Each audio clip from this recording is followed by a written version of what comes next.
Praise lord. మన ప్రభువును రక్షకుడైన క్రీస్తు యేసు వారి నామములో మీ అందరికీ సాయంకాల శుభములు తెలియజేస్తున్నాను. బ్లెస్డ్ టైమ్ విత్ జీసస్ అనే సెషన్‌కు ప్రేమతో మిమ్మల్ని ఆహ్వానిస్తున్నాను.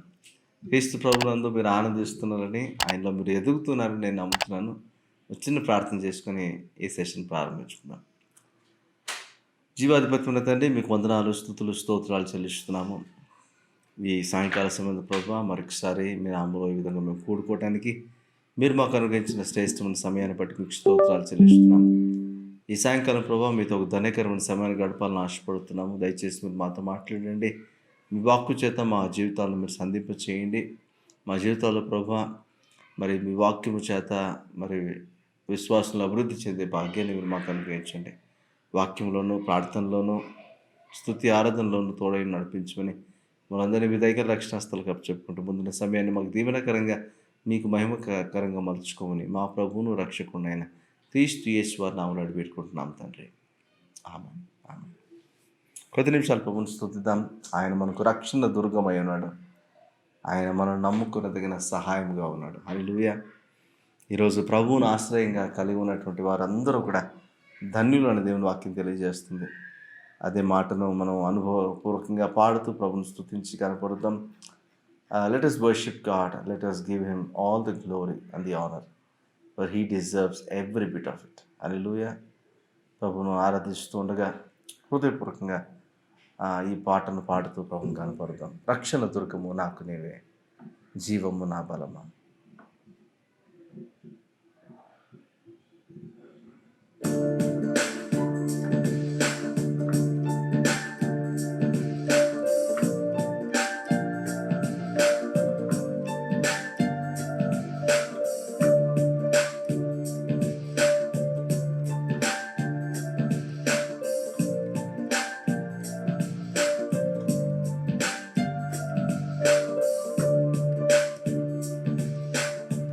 రక్షణ దుర్గము నాకు నీవే, జీవము నా బలము.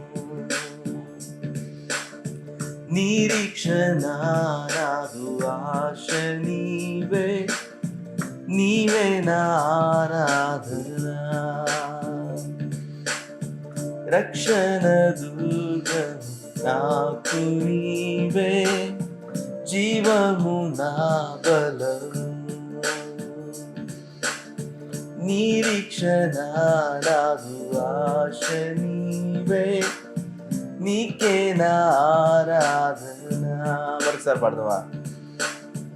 రక్షణ దుర్గము నాకు నీవే, జీవము నా బలము.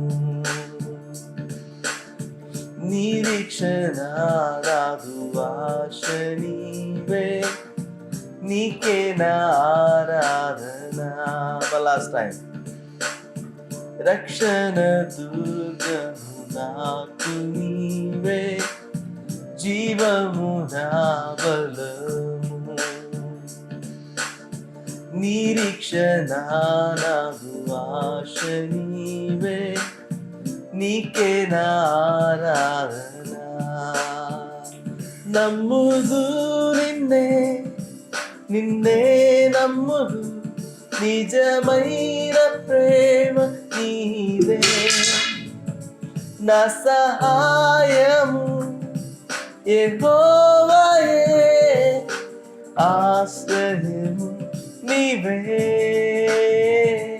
నమ్ముదు నిన్నే, నిన్నే నమ్ముదు, నిజమైన ప్రేమ నీవే. నా సహాయము యెహోవాయే, ఆశ్రయము నీవే.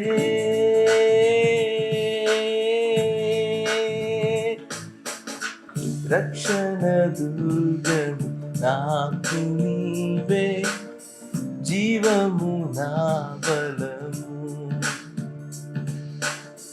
నిరీక్షణ నాదు ఆశ నీవే, నీకే నా ఆరాధన. అందరూ పాడదాం. రక్షణ దుర్గము నాకు నీవే, జీవము నా బలము. నిరీక్షణ నాగు ఆశ నీవే, నీకే నా ఆరాధన. నమ్ముదు నమ్ముదు నిన్నే, నిన్నే నమ్ముదు, నిజమైన ప్రేమ నీదే. నా సహాయము యెహోవాయే, ఆశ్రయము నీవే.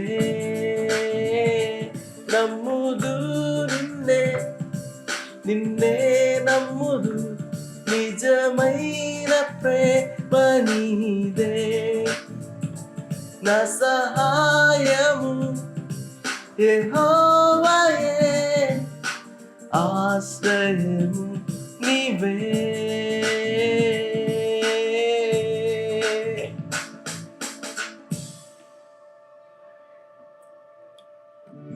ప్రభుత్వం చెప్తారా ఈ మాటలు? ప్రభు నేనే నమ్ముతున్నాను, ఆయన నిన్నే ఆశ్రయంగా చేసుకుని ఉన్నాను. నీవే నా దిక్కు, నీవే నా ఆధారము, నీవే నా ఆశ్రయము, నీవే నా కొండ, నీవే నా కేడము, నీవే నా దుర్గము. యేసు ప్రభు నామం మనకు ఒక దుర్గము. ఆయన నామంలోని మనకు రక్షణ, విమోచన, విడుదల, సమాధానం సమస్తములు కలుగుతున్నాయి. ఈరోజు ప్రభుని స్తుతిద్దామా, ప్రభుని కనపరుద్దామా. తన ప్రేమను బట్టి మనకు సహాయం చేస్తున్న దేవుడు, తన కృపను బట్టి మనల్ని ఆదుకుంటున్న దేవుడు, మనల్ని బలపరుస్తున్న దేవుడు, స్తుతులు అందటానికి అర్హుడు. మరొకసారి మాట చెప్పడానికి ఇష్టపడదామా? నమ్ముదు నిన్నే, నిన్నే నమ్ముదు, నిజమైన ప్రేమ నీదే. నా సహాయము యెహోవాయే, ఆశ్రయము నీవే.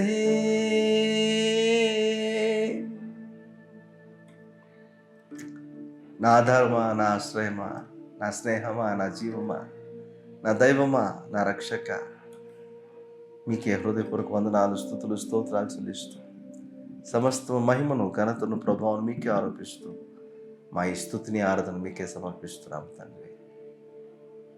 ఆమేన్, ఆమేన్, ఆమేన్. Praise lord. హల్లెలూయా. ప్రభు మనకు బలమై ఉన్నాడు. హల్లెలూయా. ఆయన ఆశ్రయించే వారికి ఆయనే బలమై ఉన్నాడు. ఆయన ఆశ్రయించే వారికి వెలుగు కలుగుతుందంట. ఆయన ఆశ్రయించే వారికి సమాధానము, సంతోషం కలుగుతుందంట. ఇలా ప్రభువుని ఆశ్రయించి సమాధానం, సంతోషము అన్నీ పొందుకున్న మనము ప్రభువుని ఆరాధించకుండా ఎలా ఉండగలము? ప్రభువుని ఆరాధించడానికి మరింత ఎక్కువగా ఆయనకు చేరువవటానికి దేవుడు మనకు సహాయం చేయను గాక. ఎవరైతే ప్రభువుని ఆశ్రయంగా కలిగి ఉంటారో వారు సర్వశక్తుని నీడను విశ్రమించేటువంటి వారంట. కీర్తన 91లో మాట ఉంటుంది కదా, మహోన్నతిని చాటును నివసించేవాడే సర్వశక్తుని నీడను విశ్రమించేవాడు అని.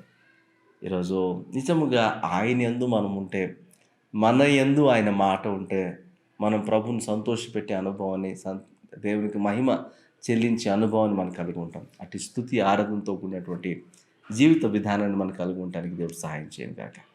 Amen, amen. మంచిది. ఇలాంటి నోయి మినిస్ట్రీస్ ద్వారా ప్రతి ఆదివారము ఇలా బ్లెస్డ్ టైం విత్ జీసస్ అనేటువంటి సెషన్ ద్వారా మీరు దీవించబడుతున్నాను నేను నమ్ముతున్నాను. ఒక 35 to 40 minutes సెషన్ మీకు దీవెనకరంగా ఉంటుందని నేను నమ్ముతున్నాను. మరి ప్రతి ఆదివారం కూడా మరి మీరు జాయిన్ అవుతున్నందుకు మీకు వందనాలు తెలియజేస్తున్నాను. మరి ప్రతి బుధవారం కూడా వర్డ్ ఆఫ్ విజ్డమ్ అనేటువంటి ఇంగ్లీష్ మెసేజెస్ కూడా అందుబాటులో ఉన్నాయి. మీరు చూడాలని మీకు మనం చేస్తున్నాను.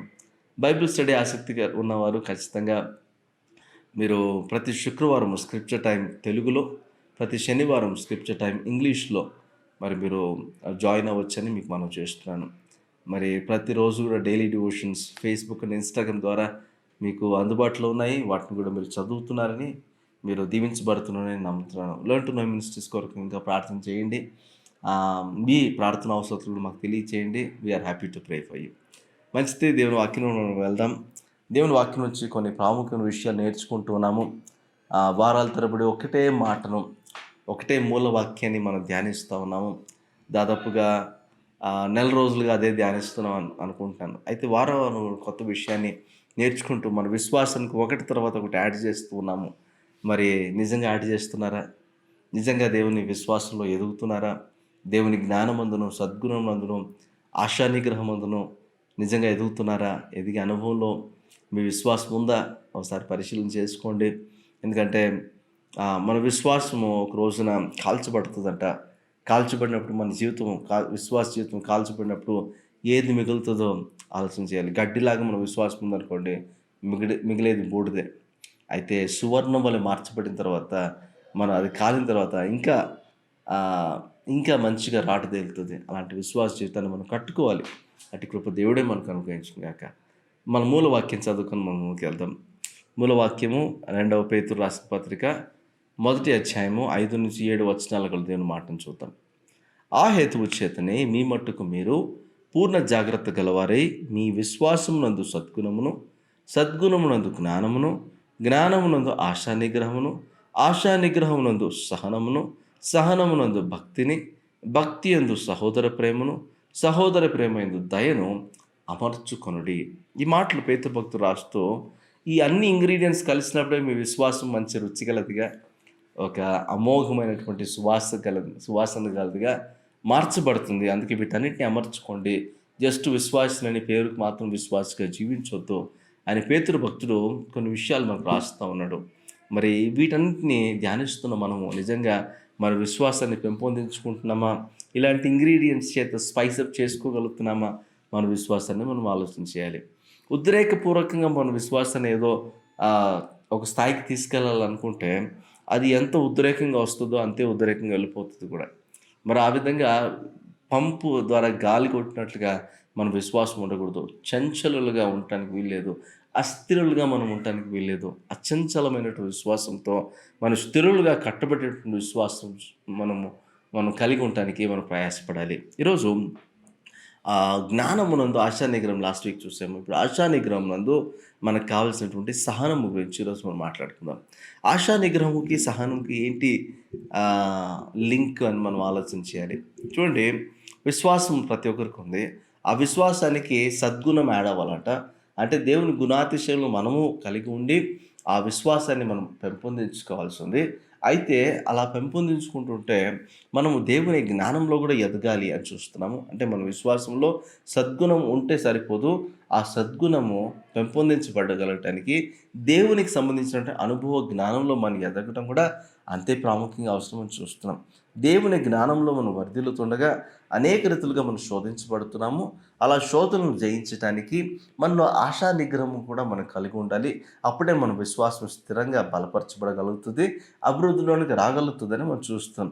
అయితే ఆశా నిగ్రహం ఉన్న ప్రతి వ్యక్తికి కూడా సహనము చాలా అవసరం అంట. ఎందుకు అవసరం అంటే, శోధనలు కలుగుతాయి, వెంటనే వాటికి ఉపశమనం దొరికితే అందరికీ ఎటువంటి ఇబ్బంది ఉండదు. కానీ శోధనలకు మనం అడ్డు తగిలి ఆశా నిగ్రహాన్ని మనం డెవలప్ చేసుకుంటున్నప్పుడు అనేక రీతులుగా ఎన్నో కష్టాలు, ఒక శ్రమలు, అవమానాలు, నిందలు అనే అపార్థాలు చాలా వస్తాయి. అయితే సహనం కలిగి మనం ప్రవర్తించుట చాలా అవసరం. పేషెన్స్ ఈజ్ ద కీ అని చెప్తారు కదా. మీరు ఏదన్నా ఒక పర్సిక్యూషన్ గుండా వెళ్తున్నప్పుడు, లేకపోతే మీకు ఒక నింద, ఒక అవమానము, ఒక కష్టము, అలాంటి సిచ్యువేషన్స్ మీకు ఎదురైనప్పుడు మీకు కావాల్సింది ఏంటంటే ఒక ఓర్పు, ఒక ఓర్మి కలిగి జీవించడం, ఒక సహనము కలిగి జీవించడం చాలా అవసరం. యేసు ప్రభుల వారు కూడా ఈ సహనాన్ని కలిగి ఉన్నారంట. ఆయనకున్న సహనం చాలా గొప్పది, ఆయనకున్న ఓర్మి చాలా గొప్పది అని వాక్యం చెప్తుంది. దేవాది దేవుడు కూడా దీర్ఘశాంతం వహిస్తూ ఉన్నాడు. ఆయన ఓర్చుకుంటున్నాడంట. మనం చేస్తున్న పాపాలు అన్నీ ఆయనకు తెలుసు. మనం క్షమించడానికి యేసు ప్రభువును మన కొరకు బలియాగంగా అర్పించినప్పటికీ కూడా మనం ఇంకా పాపులుగా జీవిస్తూ ఆటలాడుకుంటూ ఉంటుండగా దేవుడు మన పట్ల దీర్ఘశాంతం వహిస్తున్నాడంట. ఒకవేళ ఆయన సహనం కోల్పోతే మన పరిస్థితి ఏమైపోతుందో. ఇజ్రాయెల్ ప్రజల పట్ల కూడా దేవుడు చాలాసార్లు సహనాన్ని కోల్పోయాడు. అయితే మోషే లాంటి ఒక సాత్వికుడు దేవుని యొద్ద ఉండి మరి అక్కడ ఇజ్రాయెల్ ప్రజల మీదకి దేవుని ఉగ్రత రాకుండా మోషే దేవుని మనస్సును మార్చినట్టుగా ఉన్నాడు. అదేవిధంగా ఇప్పుడు మన కొరకు యేసు ప్రభువు తండ్రి కుడి పార్శ్వం ముందు కూర్చొని మన కొరకు దేవునికి విజ్ఞాపన చేస్తున్నారు కనుక ఆయన దీర్ఘశాంతం వహించడాన్ని బట్టి మనము ఈరోజు ఊపిరి పీల్చుకోగలుగుతున్నాం. It is as simple as that. అయితే ఈరోజు మనం అర్థం చేసుకోవాల్సింది ఏంటంటే, మనకు సహనం అవసరం. ఎందుకు సహనం అవసరం అంటే, మనకు రిజల్ట్స్ త్వరగా కనపడవు. ఆశా నిగ్రహం డెవలప్ అవుతున్న స్థాయిలో మనకు రిజల్ట్స్ త్వరగా కనపడకపోయినప్పుడు మనము we should not lose hope. ఒకటి, నిరీక్షణ మనం కోల్పోకూడదు, ధైర్యాన్ని మనం విడిచిపెట్టకూడదు, ప్రయత్నాన్ని మనం విడవకూడదు, మనం ముందు కొనసాగుతూ ఉండాలి. అయితే సహనము మన జీవితాలకు చాలా అవసరం. సహనం ఏం చేస్తుందంటే మన క్యారెక్టర్‌ని బిల్డ్ చేయడం ప్రారంభిస్తుంది. ఆశా నిగ్రహం కోసం ప్రయాసపడుతున్నాము. సహనం కూడా మనకు తోడైతే అప్పుడు జీవితంలో ఒక స్థిరమైనటువంటి వ్యక్తిత్వంలోనికి మనం రాగలుగుతాం. కొన్ని విషయాలు వాక్యం గురించి మనం నేర్చుకోవడానికి ప్రయత్నం చేద్దాం. యేసు ప్రభువు కలిగినటువంటి సహనము, ఓపిక, ఓరిమి ఎలాంటిదో మనం చూద్దాం. హెబ్రీయులకు రాసిన పత్రిక 12వ అధ్యాయము 2వ వచనంలో ఒక మాట ఉంటుంది, చూద్దాం. హెబ్రీయులకు రాసిన పత్రిక 12వ అధ్యాయం 2వ వచనం. మనము కూడా ప్రతి భారమును సులువుగా చిక్కులు పెట్టు పాపమును విడిచిపెట్టి విశ్వాసమునకు కర్తయు దాన్ని కొనసాగించువాడని యేసుక్రీస్తు వైపు చూచుచు మన ఎదుట ఉంచబడిన పందెములో ఓపికతో పరిగెత్తుదము. ఆయన తన ఎదుట ఉంచబడిన ఆనందము కొరకై అవమానమును నిర్లక్ష్య పెట్టి సిలువను సహించి దేవుని సింహాసనం యొక్క కుడి పార్శ్వమందు ఆసీనుడై ఉన్నాడు. అంటే మొదట ఆయన మన కొరకు ఒక మార్గాన్ని చూపించిన వాడుగా, ఒక మాదిరిని చూపించిన వాడుగా ఉన్నాడు. ఆయన కొరకు ఆయన ముందు ఉంచబడినటువంటి ఆ యొక్క గొప్ప నిరీక్షణను ఆయన జ్ఞాపకం చేసుకుంటూ సిలువ మరణాన్ని ఆయన సహించాడంట. అనేకమైన అవమానాలను, నిందలను ఆయన నిర్లక్ష్య పెట్టాడంట. ఆయన ఓపికతో, సహనంతో వాటిని కనిపెట్టుకొని ఉన్నాడట. ఈరోజు తండ్రి కుడి పార్శ్వం ముందు కూర్చుని ఉన్నాడు. అలాంటి యేసును వైపు మనం చూడగలిగితే, మన దృష్టిని ఆయన మీద కేంద్రీకరించుకోగలిగితే, మన దృష్టిని ఆయన మీద సారించగలిగితే, అప్పుడు ఆయన విశ్వాసం కర్తయు దాన్ని కొనసాగించబడగా ఉన్నాడు. కాబట్టి మనము సులువుగా చిక్కులు పెట్టు ప్రతి పాపాన్ని అధిగమించడానికి మనము మోర్ దాన్ కాంకరర్స్గా, ప్రతి విషయంలో అత్యధికం విజయం పొందిన వారుగా మార్చబడగలగటానికి దేవుడు మనకు సహాయం చేస్తాడు.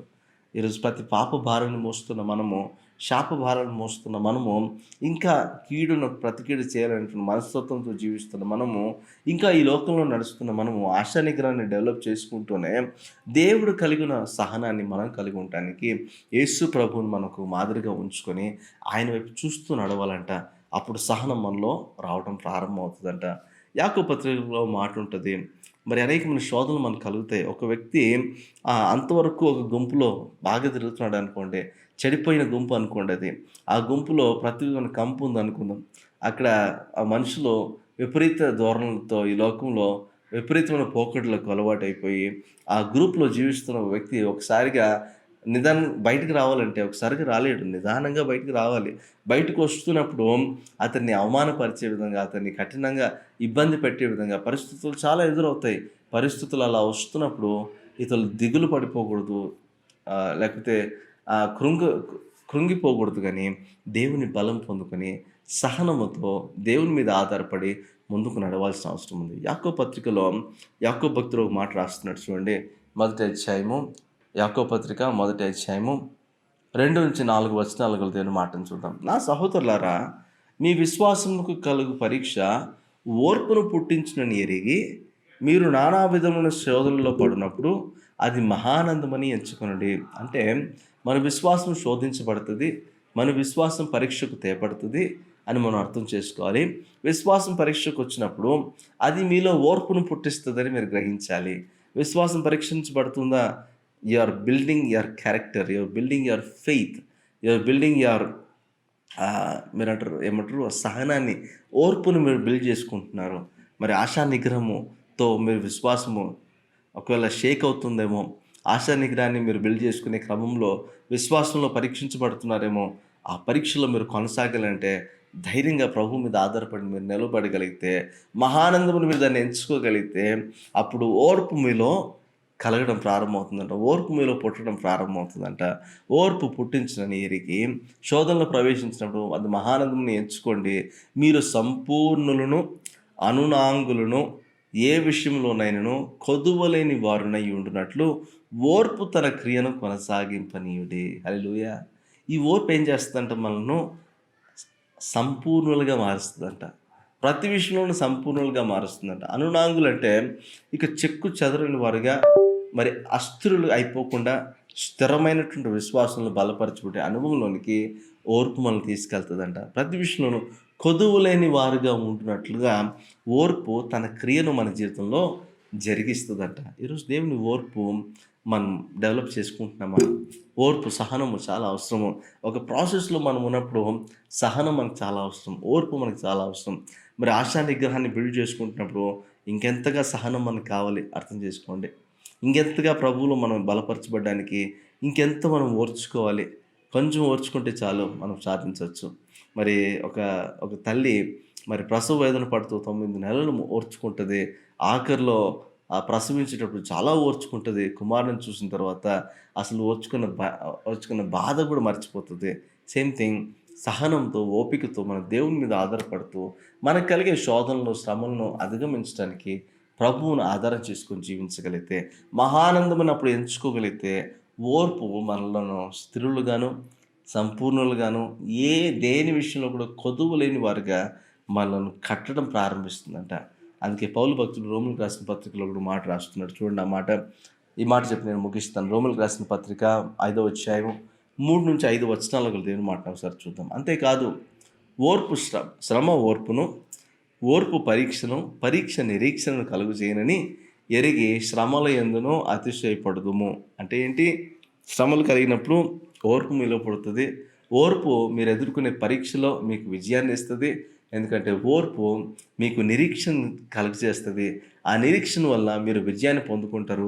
ఆ నిరీక్షణలో మరి శ్రమలో మీరు అతిశయపడేటువంటి పరిస్థితుల్లోనికి మీరు వస్తారు. ఆనందించేటువంటి పరిస్థితుల్లోనికి మీరు వస్తారు. అదే కదా యాకోబు పత్రికలో కూడా యాకోబు భక్తుడు రాస్తున్నది. సేమ్ థింగ్ మనం కూడా ఎప్పుడైతే మన విశ్వాసంలో కదలని వారుగా మార్చబడటానికి మనం ప్రయత్నం చేస్తామో, ఓర్పు మనలో తన కార్యసాధకమైన పనిని ప్రారంభిస్తుందని చూస్తున్నాం. తర్వాత చూడండి, ఎందుకనగా ఈ నిరీక్షణ మనలను సిగ్గుపరచదు. మనకు అనుగ్రహింపబడిన పరిశుద్ధాత్మ ద్వారా దేవుని ప్రేమ మన హృదయములలో కృమ్మరింపబడి ఉన్నది. ఎప్పుడైతే నిరీక్షణ కలిగిన వారంగా ఉంటామో, మన వ్యక్తిత్వం కట్టబడుతుండగా, మన జీవితాలు కట్టబడుతుండగా, మన క్యారెక్టర్ మరి బిల్డ్ అవుతూ ఉండగా, మరి దేనికి కొదువు లేని వారుగా, సంపూర్ణులుగా, స్థిరులుగా మనం జీవించడం మాత్రం కాదు, పరిశుద్ధాత్మ ద్వారా మనలోనికి దేవుని ప్రేమ పోయబడ్డం మనం చూస్తామంట. కృమ్మరించబడ్డము మనం చూస్తామంట. అప్పుడు మనం సంపూర్ణంగా మార్చబడుతున్నాం. మన విశ్వాసం రాట తేలుతూ ఉంది. మన విశ్వాసంలో బలపరచబడుతున్నాం. విశ్వాసానికి ఆశా నిగ్రహాన్ని యాడ్ చేస్తున్నాము, దేవుని జ్ఞానాన్ని యాడ్ చేస్తున్నాము, ఒక సద్గుణాన్ని యాడ్ చేస్తున్నాము.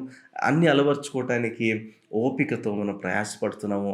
దేవుడు మనల్ని సంపూర్ణంగా మారుస్తున్నాడు. ఓర్పు తన క్రియను మన జీవితంలో కొనసాగింపనివ్వాల. విశ్వాస జీవితంలో ఓర్పు చాలా అవసరం.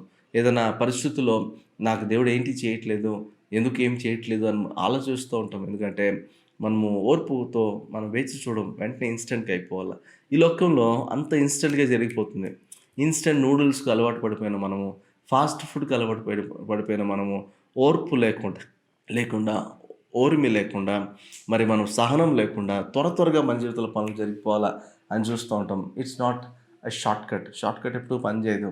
మనం మన పరిస్థితుల్లో స్మార్ట్నెస్ ఉండడం మంచిది, కానీ దేవుని చిత్తంలో మనం బలపరచబడాలంటే మనం శోధన గుండా వెళ్ళాలి. ఒక ఇత్తడిని తీసుకోండి. ఇత్తడిని తీసుకున్నప్పుడు దాని ద్వారా ఏదైనా ఒక పాత్రను చేయాలంటే ఇత్తడి బాగా దెబ్బలు తినాలి. ఇత్తడి దెబ్బలు తిన్నప్పుడే, ఒక మెషిన్ గుండా వెళ్ళినప్పుడే, ఒక ప్రాసెస్ గుండా వెళ్ళినప్పుడే అది ఒక రూపులోనికి మలచబడగలుగుతుంది. మరి ఈజీ ప్రాసెస్లో ఏమి ఇబ్బంది లేకుండా దాన్ని ఇట్లా మలచంగానే నువ్వు ఇది అనగానే అయిపోతే ఎంత బాగుంటుంది అని అనుకుంటే, అలా అయితే అది ఒక ప్రెషర్లో, ఒక హీట్లో, ఇంతటి హీట్లో అది వెళ్ళినప్పుడు, అంత ప్రెషర్లో అది మోల్డ్ చేయబడినప్పుడు అది చాలా స్టాండర్డ్గా ఉంటుంది. అందుకే మెటల్స్ మీరు చూస్తున్నప్పుడు మరి త్వరగా మెటల్స్ అరిగిపోతున్నాయి, లేకపోతే విరిగిపోతున్నాయి అని చూస్తున్నామంటే అది సరైన ప్రాసెస్ కూడా వెళ్ళట్లేదు అని అర్థం. ఈరోజు మన జీవితంలో అలా విరిగిపోవటానికి వీల్లేదు. మన విశ్వాసం అలా అస్థిరంగా ఉండటానికి వీల్లేదు. మన విశ్వాసం అలా అసంపూర్ణంగా మరి ఉడికినట్లుగా అన్కుక్డ్, లేకపోతే నాట్ వెల్ కుక్డ్ అన్నట్టుగా ఉండటానికి వీల్లేదు. విశ్వాసం రాటు తేలాలి అంటే ఓర్పు తన పనిని మన జీవితంలో జరిగించాలి. శోధనలు కలుగుతాయి, శ్రమలు కలుగుతాయి, ఇబ్బందులు కలుగుతాయి, కష్టాలు కలుగుతాయి, కానీ ఓర్పు తన పనిని మన జీవితంలో కొనసాగించినప్పుడు మీ విశ్వాసంలో పరీక్షించబడినప్పుడు ఓర్పు పుట్టిస్తుందంట. ఆ ఓర్పు మీ జీవితంలో పనిని జరిగిస్తుందంట.